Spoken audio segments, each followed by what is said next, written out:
How's everybody doing? My name is Nick. I live in the Catskills. I do working on the truck videos like this Ram 2500. I probably got 60 videos on this truck. I'll link to a bunch in the description. And I work on some older cars too. I got a 2000 Yukon XL 2500 that I just picked up for a whole bunch of money because it's mint condition. Which it's tough to find those old cars in mint condition up by me because the salt destroys them. And I do a little bit of work on the house every once in a while.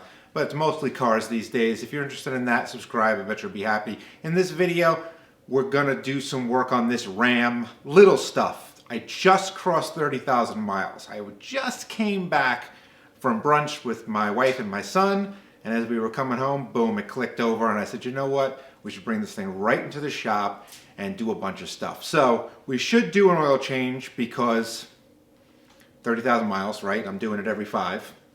We should do an oil change. We should check the air filter. We should rotate these 2 front tires because if you remember, I had an issue with an alignment on this tire. And this side is always weird with big trucks. I don't know what it is, but we'll rotate this one to here to make sure it stays even. We grease this sway bar over here. I don't know, there's probably something else I could probably think of. But we got to do a bunch of little things. Let's get started. First thing we'll do is we should probably drain the oil first. Okay, let's go. 13 millimeter, kind of ridiculous, but that's what it is.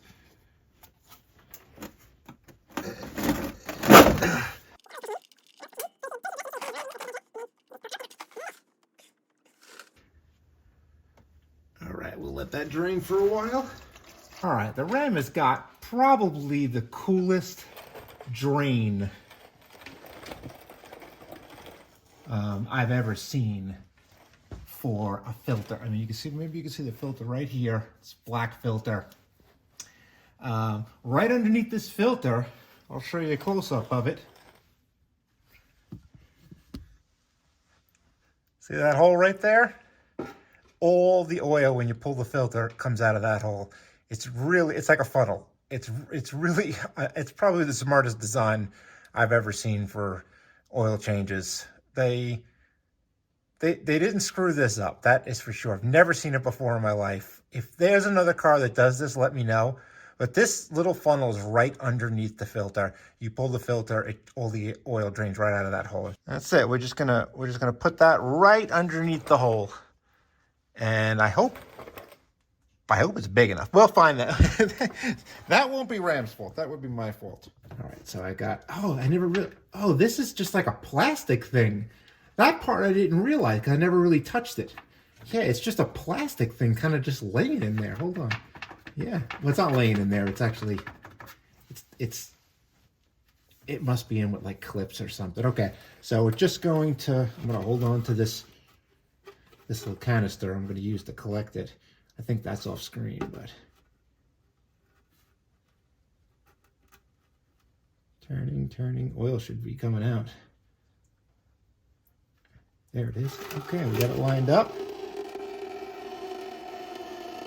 Look at how perfect that is. And it like just misses this. They could have done it a little bit better here.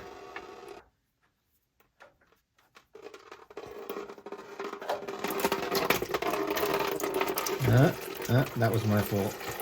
Yeah, that was my fault. I didn't pour it into the funnel.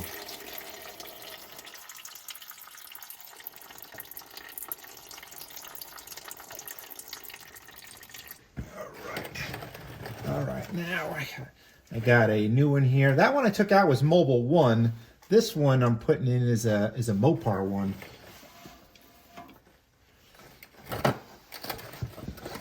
I used to be like really religious about having one that you could undo with a socket, but nowadays, like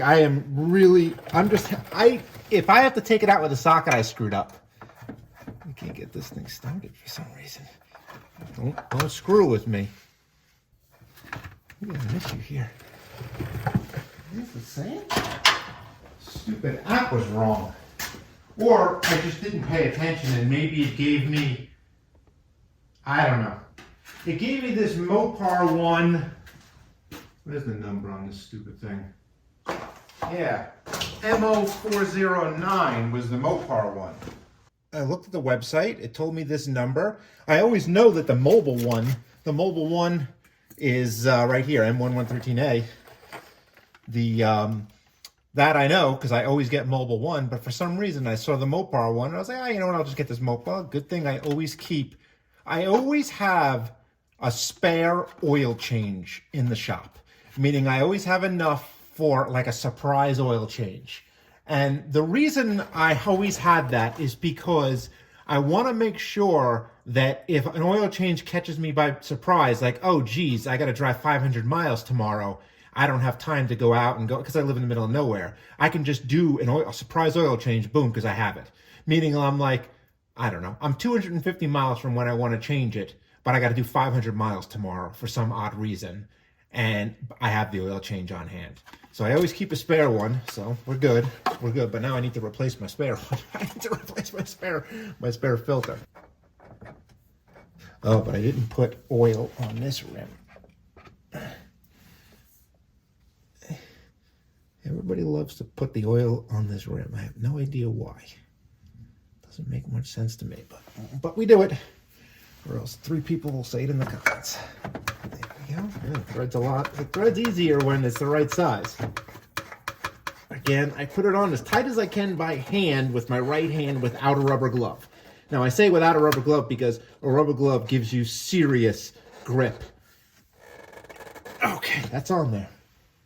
Now I know that it's not, if I put a rubber glove on, I can take that off no matter what. I have no idea what the torque specs on these. I've never torqued one in my life. If you're worried about like over tightening, don't use a big wrench. Just use a small wrench. I think it's probably 15 pounds is probably what it is. Maybe it's even less. It's probably less.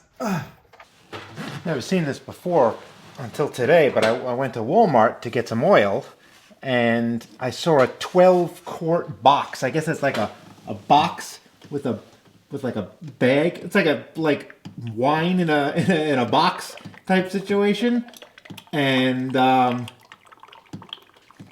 12 quarts, $60. It's a little bit of a savings.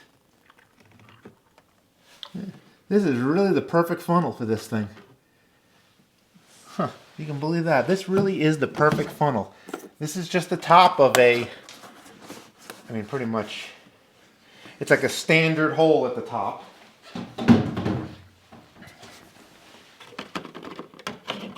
Yeah, this thing right here. Just the top of that great value, I don't know, white vinegar container that I had.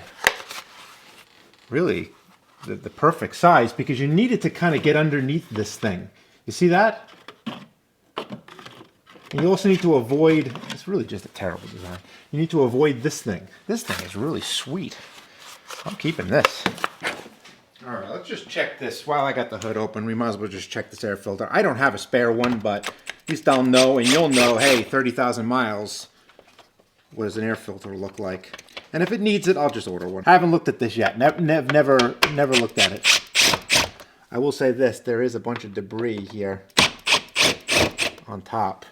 Is that it? Do I got it? Oh, there's one more. 10 mils, obviously.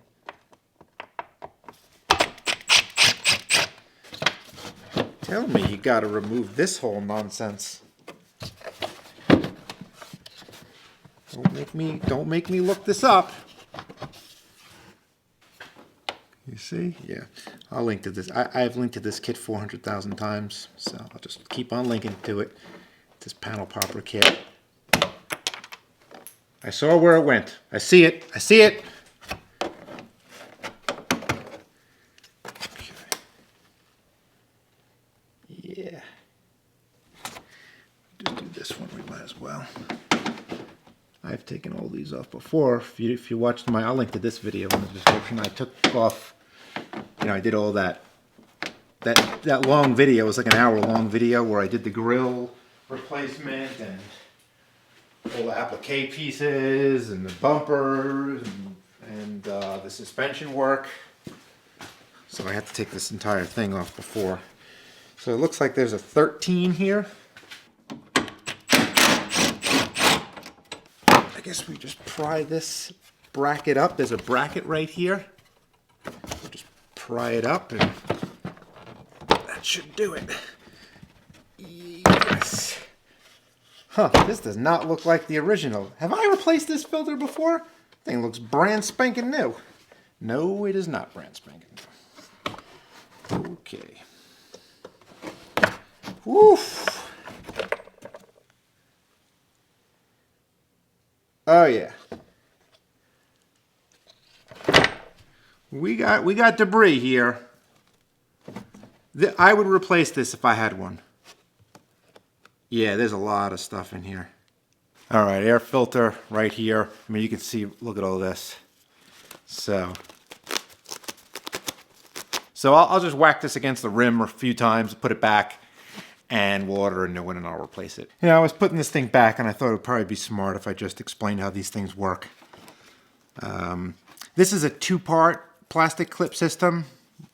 It's funny, it's like two males.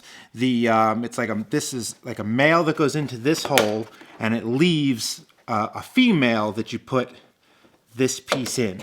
And when you put that in, it expands the thing and it makes it so it can't come out. So you have to, the way you take them out is you take the top part out and then you take the bottom part out, right? You're taking this out and then you can get this out. If you try and take this entire piece out, or if you try and put this into here and push the whole thing in, it won't work. So here's one right here. It just goes in simple just like that. And then that pushes in. Now, if you remember, I kind of had a problem with these because they're not like a normal size. They're like a quarter, they're quarters, right? They're 1/4 inch ones, but they're short quarters. So like your typical quarter does not work. It's too long, it bottoms out and then you can't grease it. Which is ridiculous. So let's see. Oh, that's not good.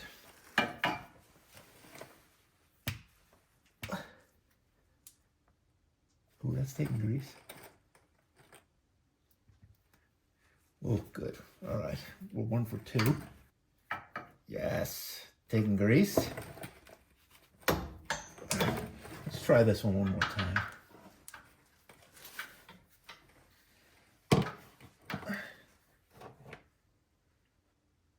Oh, it's taking grease now.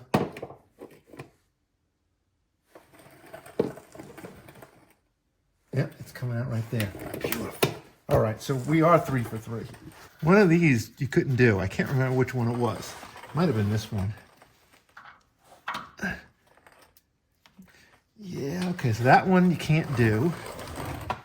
Let's try.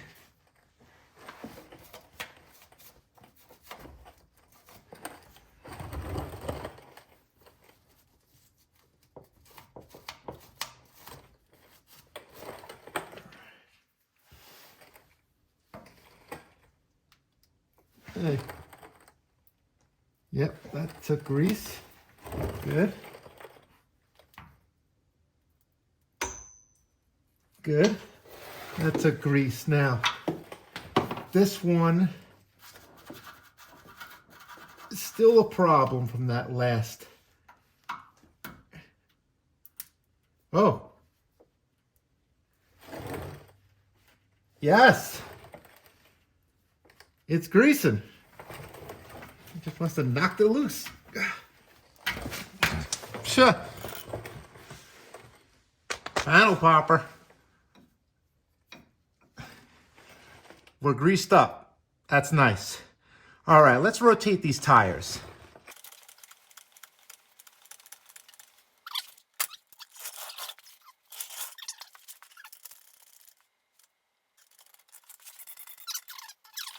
Holy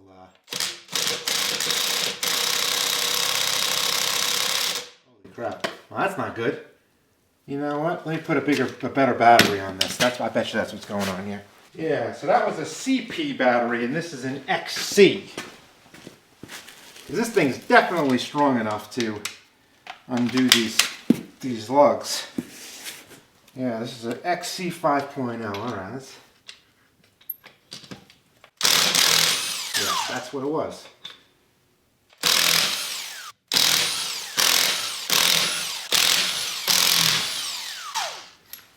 Now, As far as the brakes are concerned, I'm going to check those here. Now, front brakes usually wear faster than back brakes, but I'm carrying a pretty heavy load, so I would assume they're going to wear similar. So if these need to be changed, they all need to be changed. We'll have to order those parts.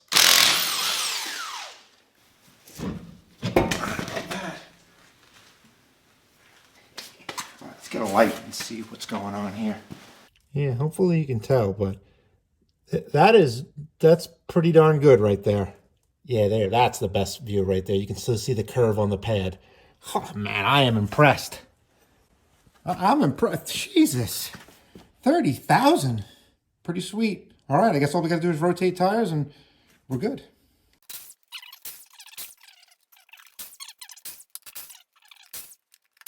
Now you might be saying, that's not how you rotate your tires. You got to do front to back. Well, no, because if you watch my other video where I had that issue, they put the fronts on the back already. So I'm not going to bring them to the front now. That doesn't make any sense. So I'm just swapping these two. Holy Christmas, these things are heavy.